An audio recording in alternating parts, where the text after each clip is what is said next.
right, if you can find 1 Samuel 26 in your Bible this evening, 1 Samuel 26. We'll continue our study through the life of David.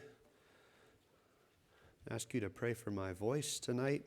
I told my Sunday school class this morning, pray for my voice, that it would last, or if you want a short Sunday school lesson, pray that it won't last, and you can do the same tonight. But 1 Samuel 26, and we see another instance of David's exile from his homeland, really, from acceptance in the king's court. And he is confronted again with a great injustice. And I want to introduce our message tonight by asking, what is a godly response to injustice? You think of all of the injustice that David endured at the hands of Saul. Here's a man who Saul himself is told by Samuel, who had anointed him king. He said, "The Lord has taken the kingdom from you and has given it to another who is better than you." Saul heard that early on, and yet, in spite of this direct revelation from God, knowing that David was the anointed one of the Lord to succeed him, Saul persecuted David and tried to exterminate him for a number of months, if not years. Think of all the injustice that was done in the name of exterminating David. You had an entire city of Nob that was wiped out. Men, women, and children massacred. Beasts massacred there. The town leveled. And Saul is intent upon destroying David. What is a godly response to injustice? What is David to do in response to this? What should be our response to the sinfulness that we find in other believers? What should I do when I see another believer that's living in a sinful lifestyle? What should be our response to the wickedness of the world around us? These are all questions that I believe stem from this chapter. How do we deal with the wickedness of the world around us? Especially when it touches us personally, when it gouges us personally, when the injustice robs us of something personally. Generally, we respond in one of two extremes. The first extreme is we lash out, whether verbally or online. We go on an internet rant on our social media account, or we lash out at someone and we try to vindicate ourselves. Or the other extreme is we back off, we sort of cower and we sulk, and we start to hold a grudge against this wickedness or injustice that was done to us. But David's going to provide us an example tonight of something that I'm calling taking righteousness on the offensive. Taking righteousness on the offensive. Now, you can take that title and go all kinds of crazy different directions with it. And so I'm going to try to give us some biblical direction here tonight. But what does it mean to take righteousness on the offensive? David here in this passage doesn't cower before King Saul. He actually moves towards Saul. It's a new tactic that he has. He's not cowering, but he's also not lashing out in vengeance. He's tempted to. He's invited to even, but he doesn't lash out in vengeance. And yet he takes righteousness on the offensive. What does God want us to learn about this from this passage? I want you to see, first of all, from 1 Samuel 26, this is the account of when David is sparing King Saul's life in the wilderness of Ziph again. And I want you to see, first of all, that God leads his people to take righteousness on the offensive.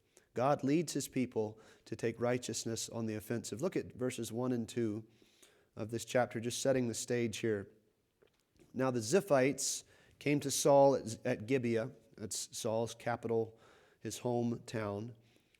And they said to him, "Is David not hiding in the hill of Hachilah, opposite Jeshimon?" Then Saul arose and went down to the wilderness of Ziph, having, you guessed it, 3,000 chosen men of Israel with him to seek David in the wilderness of Ziph. So the Ziphites again betray David's location to Saul. It's the second time that they've done this. In 1 Samuel 23, 19 and 20, the Ziphites came to Saul at Gibeah, and they say to him, "Is David not hiding with us in strongholds in the woods, in the hill of Hachilah, which is on the south side of Jeshimon? Now therefore, O king, come down according to the desire of all your soul to come down, and our part shall be to deliver him into the king's hand." So the Ziphites are betraying David's location. They are serving themselves. They're trying to preserve their lives, probably, in fear of Saul exterminating them. But what is David's response to this? Verse 3, "And Saul encamped in the hill of Hachilah, which is opposite Jeshimon by the road. But David stayed in the wilderness, and he saw that Saul came after him into the wilderness." Verse 4, "David therefore sent out spies, and understood that Saul had indeed come. So David arose and came to the place where Saul had encamped. And David saw the place where Saul lay, and Abner, the son of Ner, the commander of his army. Now Saul lay within the camp with the people encamped all around him." So David uses spies to confirm Saul's location, and instead of retreating, David advances to confront King Saul. We see here that David was confronted again by evil, by the betrayal of the Ziphites. We see that instead of retreating in the face of this evil, David advances to confront King Saul. I said before, this is a new tactic. David had been fleeing from Saul for months. How can he prove his good character to Saul? What's the end game here? Does he just evade Saul until Saul gets tired? Or does he have anything that he can do? Does he have any way that he can convince Saul of his good intentions, of his good character, and really confront Saul for his wicked slaughter of innocent people, and yet still remain innocent of avenging himself upon the king? Let me ask you, what would you do?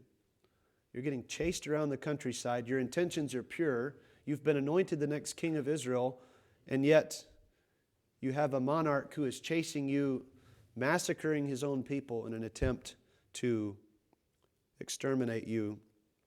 What do you do? David decides, I'm not going to flee anymore. I'm going to move toward King Saul. And this tactic requires extreme boldness. David asks for a volunteer to accompany him into the very center of Saul's camp.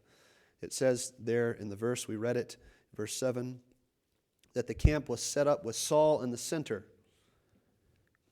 Okay, so Saul's in the middle of the camp. It's your typical, most important person is in the middle, and they're all around him in all of these circles, and they're guarding him. And David says, who's going to go down with me into the middle of the camp? And he has a volunteer. It's Abishai. Abishai is actually his nephew. Zeruiah is David's sister. She's Abishai's mother. And Abishai is brother to Joab, who is going to be David's chief in command very soon, if not already. And Abishai is a very bold young man. And he says, I will go down with you. This just tells you the amount of daring and amount of boldness that were present in David's men here and the type of courage that he inspired. He says, I'll go down with you. And that's what they do. But I want to just park for a moment here. And as I thought about this, I hadn't really thought this deeply about David's tactic here. Here's a man who says, I'm not going to cower before this anymore. I'm going to confront this. Now, in the next little bit, as we go in following chapters, David's not going to always be, consistent in this. But here at this moment, I believe that God is leading David to confront evil, to really take righteousness on the offensive. And I believe that God leads us as His people to do the same thing, to be righteously proactive, you could say. Christianity has never been about retreating before the evil of this world. I want you to go to Psalm 11. Psalm 11. And it's a psalm that is written by David. We don't know when it was written by David, but it was probably during a time of difficulty in his life due to the wording of this psalm. Psalm 11, verse 1, "In the Lord I put my trust. How can you say to my soul, flee as a bird to your mountain? For look, the wicked bend their bow. They make ready their arrow on the string, that they may shoot secretly at the upright in heart. If the foundations are destroyed, what can the righteous do?" Now in your Bible you probably have in quotations that saying, "Flee as a bird to your mountain." I believe that the quotation should actually end at the end of verse 3. I believe that what these people are saying to David's soul is, "Flee as a bird to your mountain, for look, the wicked bend their bow. They make ready their arrow on the string, that they may shoot secretly at the upright in heart. If the foundations are destroyed, what can the righteous do?" And we've heard that verse quoted sometimes. If the foundations are destroyed, what can the righteous do? And it's a biblical principle. But I believe that we might be quoting the wrong person here if we quote that verse and use it to say that. Now, it's a legitimate biblical principle here. But these people, David's saying, don't live out of fear. Why are you saying this to my soul? Look at what his response is in verse 4. "The Lord is in his holy temple. The Lord's throne is in heaven. His eyes behold, his eyelids test the sons of men. The Lord tests the righteous, but the wicked and the one who loves violence his soul hates. Upon the wicked he will rain coals, fire and brimstone and burning wind shall be the portion of their cup. For the Lord is righteous, he loves righteousness. His countenance beholds the upright." David is saying, don't say to me, "Flee as a bird to your mountain." I don't need to run away from this. The Lord is in his holy temple. The Lord will defend his cause. The Lord will defend righteousness. We're to put our trust in the Lord's righteousness. We're told in Ephesians 6, you probably have this passage memorized. Ephesians 6, 10 through 13 says, "Finally, my brethren, be strong in the Lord and in the power of his might. Put on the whole armor of God, that you may be able to stand against the wiles of the devil." Notice he didn't say to cower before the wiles of the devil, but stand against the wiles of the devil. "For we do not wrestle against flesh and blood, but against principalities, against powers, against the rulers of the darkness of this age, against spiritual wickedness in high places. Therefore take up the whole armor of God, that you may be able to withstand in the evil day, and having done all," or the sense is having overcome them all, "to stand." Does God intend us to back down against the wickedness of our day?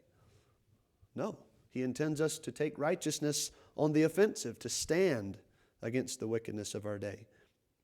2 Corinthians 6, 3 through 10, Paul writes, "We give no offense in anything, that our ministry may not be blamed. But in all things we commend ourselves as ministers of God, in much patience, in tribulations, in needs, in distresses, in stripes, in imprisonments, in tumults, in labors, in sleeplessness, in fastings, by purity, by knowledge." Excuse me. "By long suffering, by kindness, by the Holy Spirit, by sincere love, by the word of God, by the power of God, by the armor of righteousness on the right hand and on the left, by honor and dishonor, by evil report and good report, as deceivers and yet true, as unknown and yet well known, as dying and behold we live." I feel like I'm dying right now. "As chastened and not killed, as sorrowful yet always rejoicing, as poor yet making many rich, as having nothing and yet possessing all things. What he's saying here is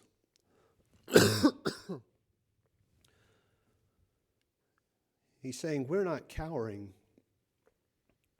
We're not cowering before the wickedness of this world. We're not backing down against the battle that we face. I don't know if somebody could get me a drink of water. Bless you, Jared. Okay, I think that's going to help a lot. Paul says we're not backing down against these things. We are, thank you very much. We're not backing down. We're commending ourselves by the truth, by the word of truth, by the power of God, by the armor of righteousness on the right hand and on the left.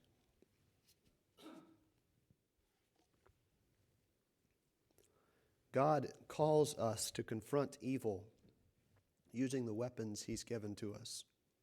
So what are we to do about the godlessness of our society? How are we to respond to the sick abortion agenda?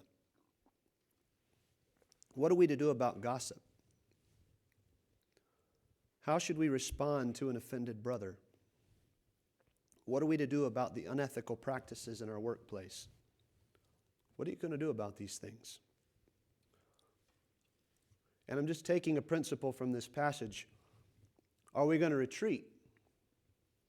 Because some of us, myself included, we like to retreat. We like to sit back and say, well, I'll just, it's all right, it'll be okay. God's saying, no, don't retreat. By the armor of righteousness on the right hand, on the left, stand firm against the wickedness of this day, both in your own heart, in the hearts of your brethren, in the hearts of the world. Don't retreat. Take righteousness on the offensive. The answer is not to retreat.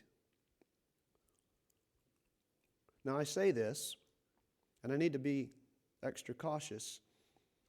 We need to be aware and to beware of the, and we'll call it the Lone Ranger mentality. How many have watched The Lone Ranger?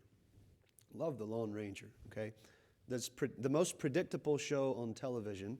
The Lone Ranger never dies. I mean, you cannot kill the Lone Ranger. That's what I tell my kids. It's all right. It's going to be okay. Can't kill the Lone Ranger. He's always going to make it. He always gets captured. It's on guarantee. He's going to get captured in the middle. Tonto's going to rescue him, or vice versa. And everything's good in the end. And everything's back the way it should be.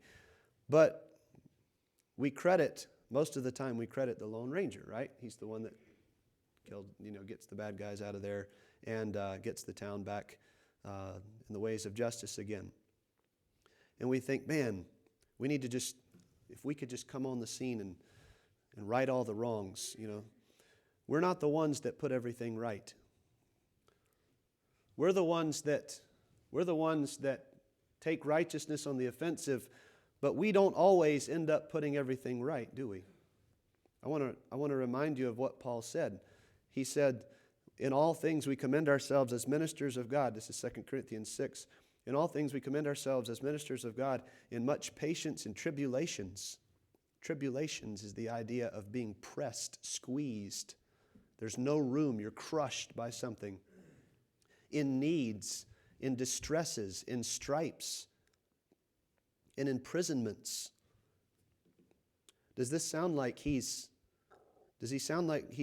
putting things to right here? Does this sound like the Lone Ranger? He's not putting everything right. He's getting thrown in jail.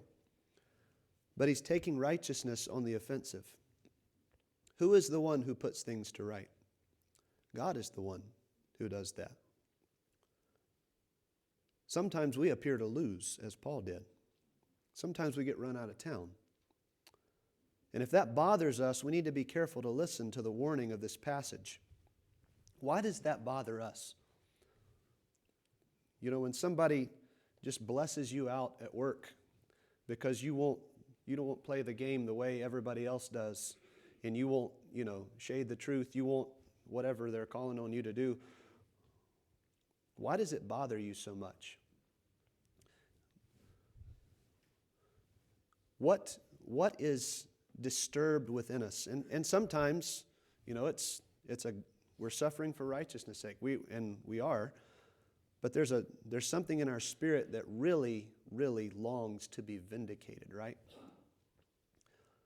We want everything to be set to right. We want to come in and set everything to right and make everyone do right. But we need to be careful to listen to the warning of this passage.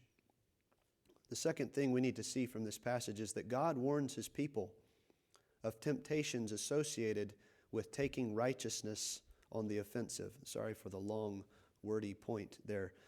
We've seen that God calls on His people to take righteousness on the offensive, to not run away from conflict, but to actually confront evil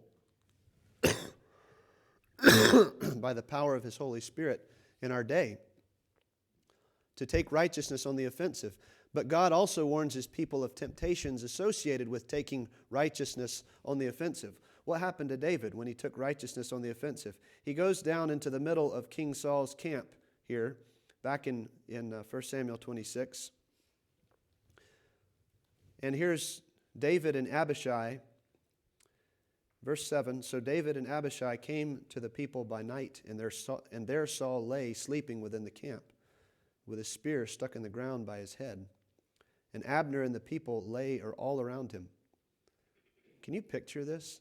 This is so fascinating to me. Here's David and Abishai, and what are they, laying down beside King Saul? I don't know what they're doing. Maybe they're standing beside King Saul. You know, the whole camp is around them, and everybody's snoring. I mean, sawing logs. Nobody's awake. And they're talking. They're whispering to one another. I mean, they have to communicate, and so they have to be like whispering to one another. And Abishai says, verse 8, God has delivered your enemy into your hand this day. Now therefore, please let me strike him at once with the spear right to the earth, and I will not have to strike him a second time. Basically, just one swat. That's all I need. Surely that's what we're here to do. Abishai misinterpreted what was a tactical advantage as God's will to kill Saul. We touched on this last time. Just because you can do something does not mean you should do something, right? We tell this to our junior high, students and children, right? Just because you can do something does not mean you should do something. And just because we can do something does not mean that God actually wants us to do something. But Abishai, that's how he interprets it. God's delivered us, let me kill him and let's get out of here.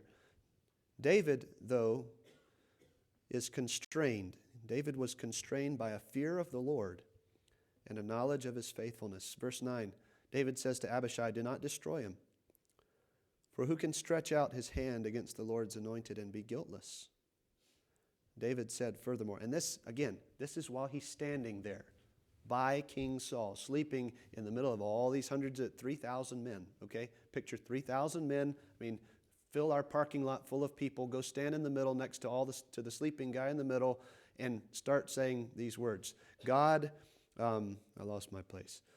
Verse 10, as the Lord lives, the Lord shall strike him, or his day shall come to die, or he shall go out to battle and perish. The Lord forbid that I should stretch out my hand against the Lord's anointed. But please, take now the spear and the jug of water that are by his head, and let us go. David is constrained by a fear of the Lord.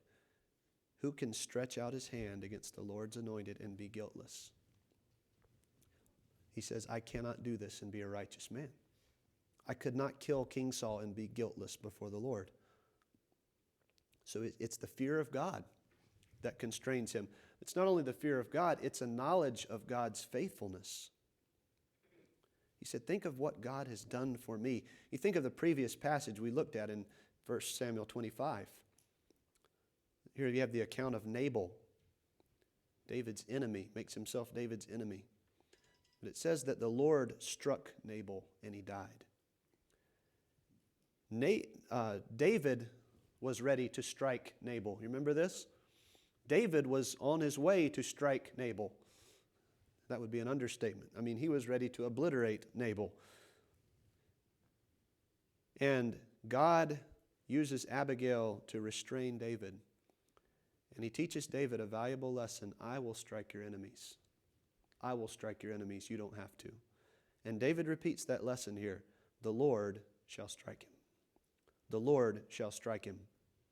Just as the Lord had recently struck Nabal. To kill Saul would have advanced David's political cause, but it would not have advanced God's cause. Have you ever mistaken your own agenda for God's agenda? Have you ever mistaken your own vindication for God's? I just want to, I want to clear the air. I just want them to know that I'm right and they're wrong. And why do you want them to do it? Well, for the Lord's glory, and we try to sanctify our desires sometimes when we're really just serving our own pride. We have to remember that the wrath of man does not work the righteousness of God. We fight the wickedness of this world, being grieved at the hardness of their hearts. We're not cowering before the wickedness of this world.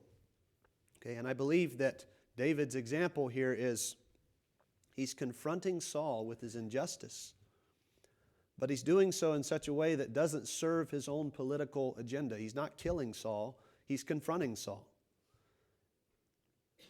Which would have taken more boldness?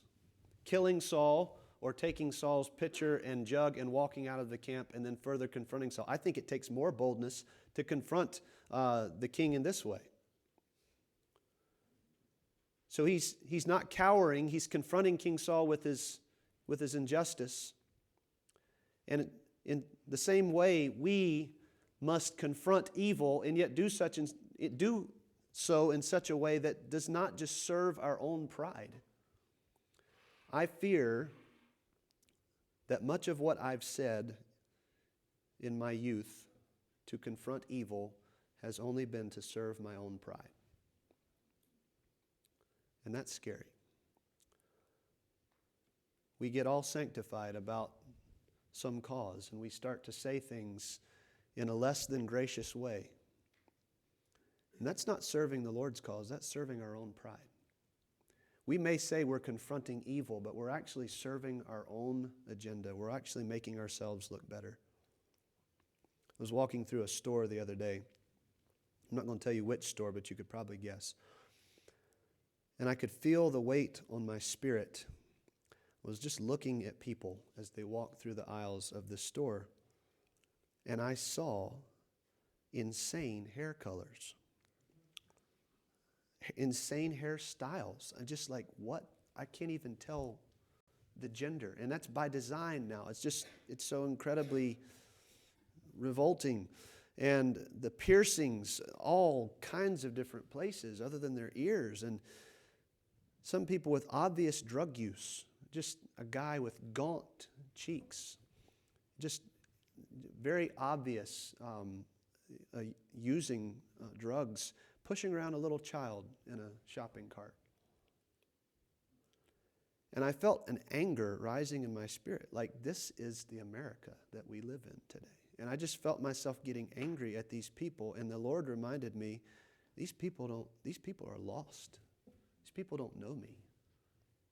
These people, yes, they know better, but this is what people are like without me. And I can get angry, and we can get angry, and I need to caution us as conservative Christians today that we can get angry at the unrighteousness of this world and do nothing more than serve our own pride. And we can get on our soapboxes and point our fingers at others when God is actually pointing His finger at us and He says, "Thou hypocrite." You're serving your pride. He did the same thing with the Pharisees. We need to be careful about this. We need to be careful that we don't use our spiritual perception. Okay, you know what I mean by spiritual perception? I know that it's wrong to color your hair that way and wear your hair that way. It promotes a certain agenda. It's bothersome, and you don't look like a godly person, and these types of things. And I can see that. There's a spiritual perception, and We can see what's wrong with our society, but we need to be careful that we don't use our spiritual perception as an excuse just to vent our anger. God's going to judge us, and He is. But that sometimes is sort of the trump card that we lay down. God's going to judge us. God help us. We need to confront evil. Okay? We don't just say God's going to judge us. We need to confront this evil in such a way that we don't serve our own pride. And we need to be constrained by a fear of the Lord and a knowledge of His faithfulness. Let me tell you something. Remind us all of something. You will give an account. I will give an account for every single word that I say in this life. Every last word that I say, that I text, that I write. Every last word. Is that really the best thing for you to say right now? Is that really the best thing for me to say right now? Is that really the best way that I can say that right now? The fear of the Lord ought to mark our speech as we confront evil. Not only that, a remembrance of the faithfulness of God ought to mark our speech as we confront evil, as we take righteousness on the offensive. God has been so faithful to you in this life. And as I walked through this store this past week, I don't remember if I thought this at the time, but in connection with this, who am I that the Lord should have me be raised in a godly Christian home by parents who loved me, two parents who loved me, who sacrificed for me? Who am I that God should bless me with so many of these things? God's been so faithful to me in this life. Am I going to repay the Lord by promoting my own goodness, by saying this in such a snarky way that I actually do disservice to the cause of Christ as I confront evil?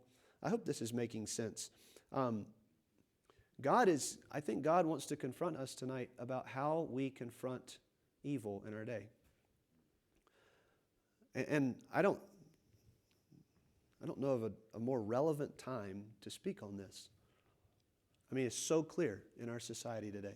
There's so much obvious evil in our society today. How are we as Christians to respond to this? Are we to cower? Are we to just sort of get in our little bubble here at 700 Boyson Road and, hopefully nobody ever, bothers us? That's not God's will. We're to go and confront. We're to stand against the wiles of the devil. We're to take righteousness on the offensive. But as we do that, how do we avoid these temptations to serve our own agenda and to promote our own pride and to really derive from our confrontation, we derive this sort of holier-than-thou mentality? That's where our third point really is going to safeguard us. Number 3, God safeguards His people by causing them to crave godliness. God safeguards His people by causing them to crave godliness. David used the opportunity to confront Saul with righteousness. He uses this opportunity to confront Saul with righteousness. He takes Saul's jug of water and spear, and he sneaks back out of the camp. And it says that the Lord had given a spirit of deep sleep upon the soldiers. They never slept so well in their life. And he sneaks down into this valley and back up the hillside. There's a deep ravine between him now and the other camp. And from across the ravine, David shouts his confrontation to King Saul. You see this in verses 13 down through 24.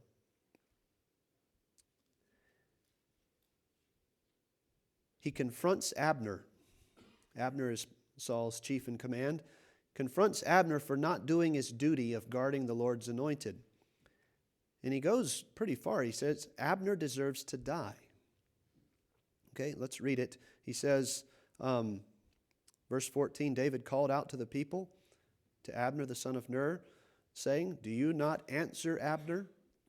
You can picture this deep ravine and these 3,000 people on the other side, and here's David shouting. I'm not going to shout right now, but he shouts to them, and he says, "Do you not answer, Abner?"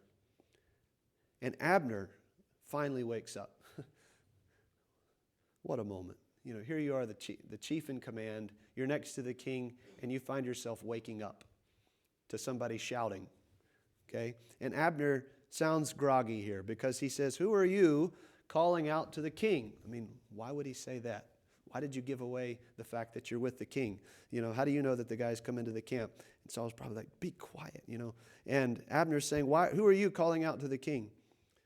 So David said to Abner, "Are you not a man? And who is like you in Israel? Why then have you not guarded your lord the king? For one of the people came in to destroy your lord the king. This thing that you have done is not good. As the Lord lives, you deserve to die because you have not guarded your master, the Lord's anointed. And now see where the king's spear is and the jug of water that was by his head. Why does he say, 'Abner, you deserve to die'?" I believe what he's saying is this: Abner deserves to die, but he's not going to be killed. But then David reveals the fact, here's the person who actually guarded the king's life. Okay? Here's the person who had the opportunity, and he's pointing to himself, here's the person who had the opportunity to take the king's life, but I preserved the king's life. And what's going to happen to me?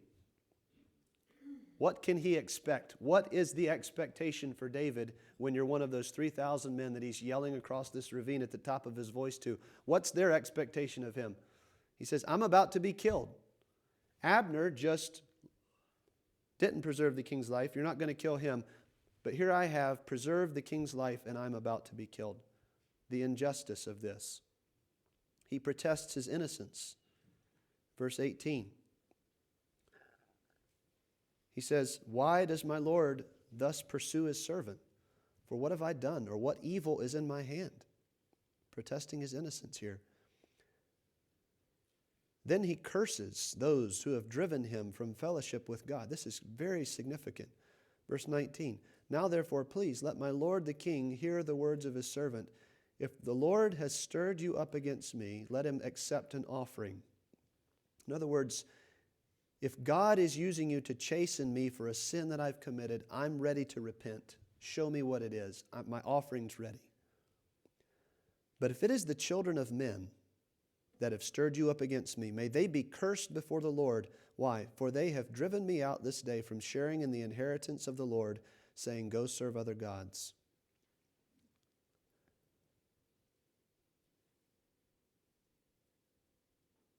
He appeals then to God's justice.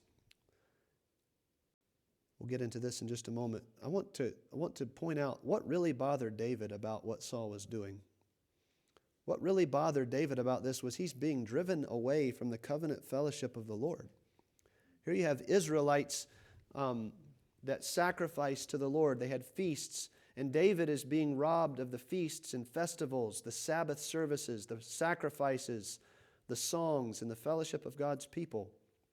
He can't have any of that. He has to run around all the time to preserve his life. He longed for the house of God. You have some of these psalms that he wrote. "My soul longs, yea, fainteth for the courts of the Lord. My heart and my flesh cry out for the living God." He says the sparrows found a house for herself. She can build her nests around the altar of the Lord. She can always be in God's presence. I wish I could be like the sparrows. His greatest desire, David's greatest desire, was not to be king of Israel. This is incredibly significant. David's greatest desire was not to be king of Israel. It was to be godly. That was David's greatest desire. I want to show that to you. Psalm 17.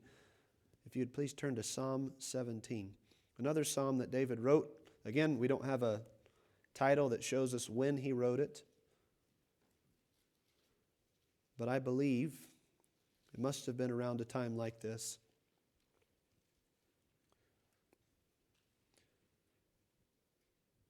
Notice his requests to the Lord, verses 1 through 13. We'll just read down through them. I'll point some things out. He says, "Hear a just cause, O Lord. Hear a righteous cause, O Lord. Attend to my cry. Give ear to my prayer, which is not from deceitful lips. Let my vindication come from your presence. Let your eyes look on the things that are upright. You've tested my heart. You've visited me in the night. You have tried me and found nothing. I have purposed that my mouth shall not transgress.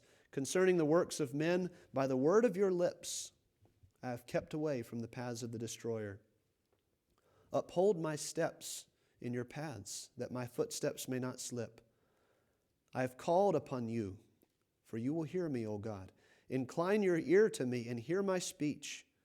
Show your marvelous loving kindness by your right hand, O you who save those who trust in you from those who rise up against them.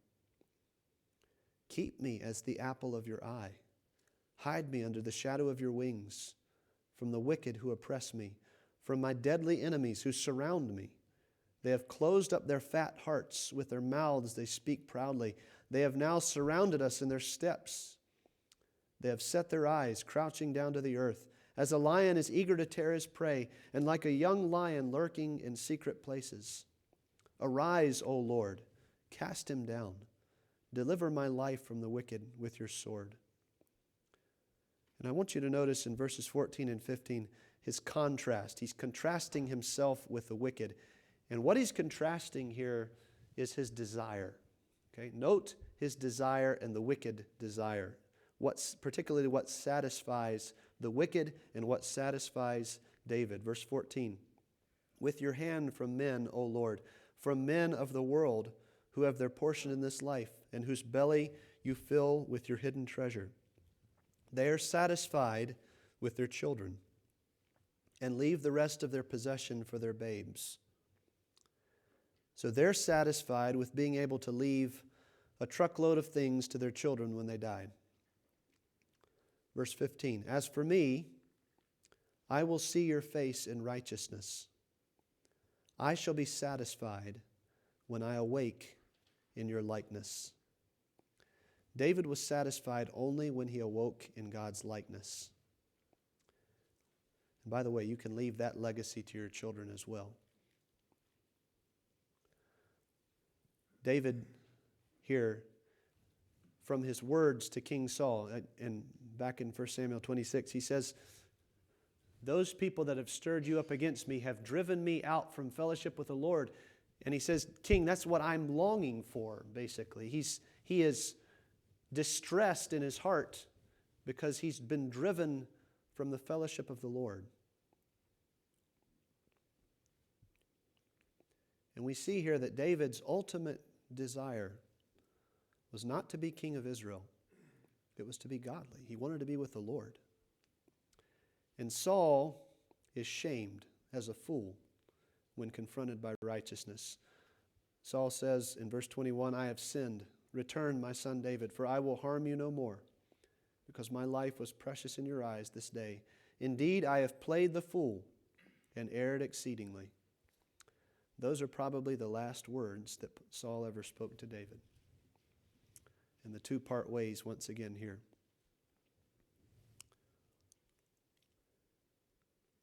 David appeals to the Lord. Verse 23, "May the Lord repay every man for his righteousness and his faithfulness. For the Lord delivered you into my hand today, but I would not stretch out my hand against the Lord's anointed. And indeed, your life was valued much this day in my eyes. So let my life be valued much in the eyes of the Lord, and let him deliver me out of all tribulation." So here David he's confronting Saul with this injustice. But he's doing so not from a motive of vindicating himself. He's doing so, I believe, from a motive that, "King, let me back. Let me back into your service. Let me back into my homeland. Let me back into the fellowship of my God. You've driven me away from the temple," or not the temple, the tabernacle and the festivals, the feasts. We've gone over this before. Our day, our dispensation is different. Our fellowship with the Lord is different. We don't observe Passover, and those aren't the methods by which we enjoy our fellowship with the Lord, but that was very much a part of David's life. He says, let me back into that. His motivation was pure. His motivation was godliness. So what is the safeguard when we're taking righteousness on the offensive, when we confront evil in this world, when we confront evil in one another? How do I make sure when I'm confronting you about your sin, when you're confronting me about my sin, how do we make sure when we're decrying the wickedness of abortion in our country, the wickedness of the gay, lesbian, transgender agenda, when we're decrying these wickednesses of our nation, that we don't just come across as puffing ourselves up, feeding our own pride?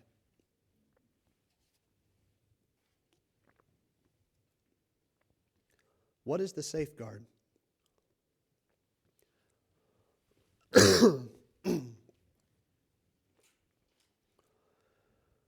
We must be certain that we crave nothing other than godliness. Folks, if we crave recognition, we're going to fail. We're going to fail in our mission. If we crave recognition, we're going to fail. If that's the ultimate goal in why you do what you do, it's going to go up in flames at the judgment seat of Christ. If you take righteousness on the offensive, and you crave personal vindication, you're going to fail. Because God's not going to bless that. The wrath of man worketh not the righteousness of God. But if we crave godliness, if the end goal of my life is to be godly, ye that love the Lord, do you know the rest of that verse? Hate evil. Ye that love the Lord, hate evil. If I crave godliness, I'll hate the things that God hates, and I'll love the things that God loves, and I'll confront sin, but I'll do so in such a way that glorifies God and that reveals that the goal of my heart is not to vent my own anger or puff up my own pride, but really to be more godly. The teens went out to Ridgehaven, Kono yesterday. We had a game day out there at the gym, and one of the games that we played was archery tag. And these arrows that we shot, they looked like they just had these huge marshmallows on the end of them. And the recurve bows. And they were on either side of the gym, and they were shooting these arrows at each other. And I was watching from the sideline. And there were some pretty good shots. And several of them got knocked out. All of them got knocked out eventually. But some pretty good shots. But there were some also pretty awful shots, watching them shoot one another. And as I watch, and as you think of what I'm talking about here, there's a principle here in archery and marksmanship. You hit what you aim at. And you may say, well, I was aiming at that target right there. But if you were to go back and you watch a slow motion video of how you drew that arrow back, you would find that, your hand is contorted out here, and you feel like you're looking at the target right there, but your hand is bending the arrow out here, and your arrow's pointing, towards the sound booth over there, and Jace is about to get it, in the computer. And it's contorting the arrow, and you hit what you aim at. And there have been times, just target practicing, I'll notice that my form is off, maybe in archery or in shooting a pistol or something, and I'm contorting that weapon to the side, and I'm always hitting what I aim at. And you and I, if we're aiming at recognition, if we're aiming at always being right, we'll hit it. We'll hit it. You'll always be right, but there's a cost. The cost is your personal godliness. You'll be right, but you won't be godly. If you're aiming for personal vindication, you'll hit it, but at the expense of godliness. But here's the amazing thing. If you're aiming at godliness, God will make sure that you hit it. God will make sure that you hit it. You can't miss when you're aiming at godliness.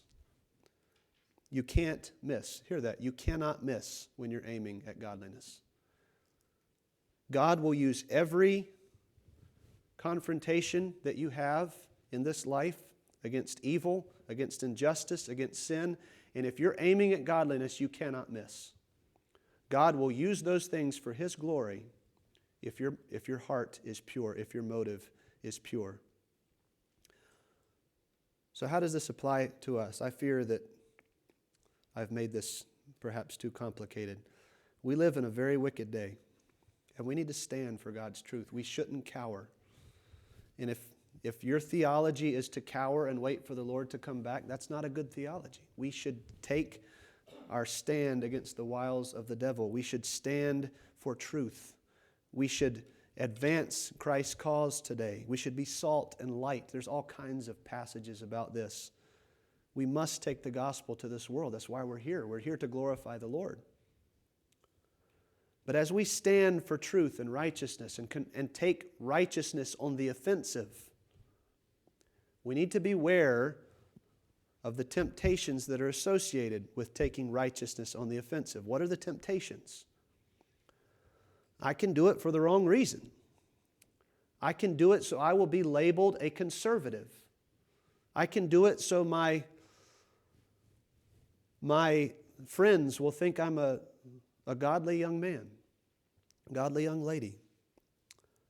I can do it so my children will look up to me. I can do it for the approval of my fellow believers. And those are all corrupt motivations. And I'll get what I aim at. I'll hit what I aim at, but at the expense of godliness. Just as David would have if he chose and he said, all right, Abishai, one swat, go to it, let's get out of here. And he kills King Saul. He would have won. He would have confronted injustice. Did Saul deserve to die? Yes or no? Yes, he deserved to die. Saul would have died for his injustice, but his blood would be required at David's hand. And David would have done so at the expense of godliness. And I fear in our day, we confront evil sometimes at the expense of godliness because our motivations are corrupt. And may God help us. It's a simple switch. It's a simple switch. The motivation of my heart needs to be, I want to be godly. Lord, I want to serve you. I want to be like you. I want to be satisfied, as David wrote, when I awake in your likeness. If I shoot at godliness, I can't miss. God safeguards His people by causing them to crave godliness. Do you crave godliness tonight? What is the desire of your heart right now? If you could have anything you want tonight, what would you ask for? If you're thinking biblically, you would be like David and you could say, I want to be like God. I want to be like Jesus Christ. That's what I wish. Let's pray. Lord, thank you for your help in this message.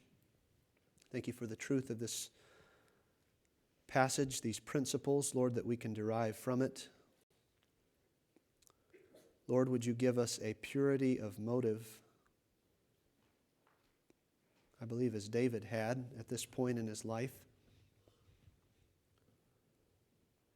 Lord, as we live in this wicked day and stand against this wickedness of our age, Lord, first of all, help us to stand. I pray that we would not cower in unbelief and fear, but that we would stand, but that we would stand for the right reasons.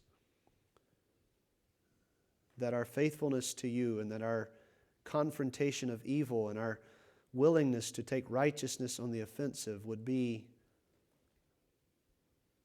stemming from the motive that we want to be like our Savior, who took righteousness on the offensive, who suffered for us that we might live for Him. Lord, would you Fill us with your Spirit this week as we go about our lives. Would you make us bold for your cause? And may you safeguard us, Lord, by causing us to crave godliness, to be like you. We pray these things, believing, Lord, that they are in accordance with your will, and thanking you, Lord, that you will hear our prayer.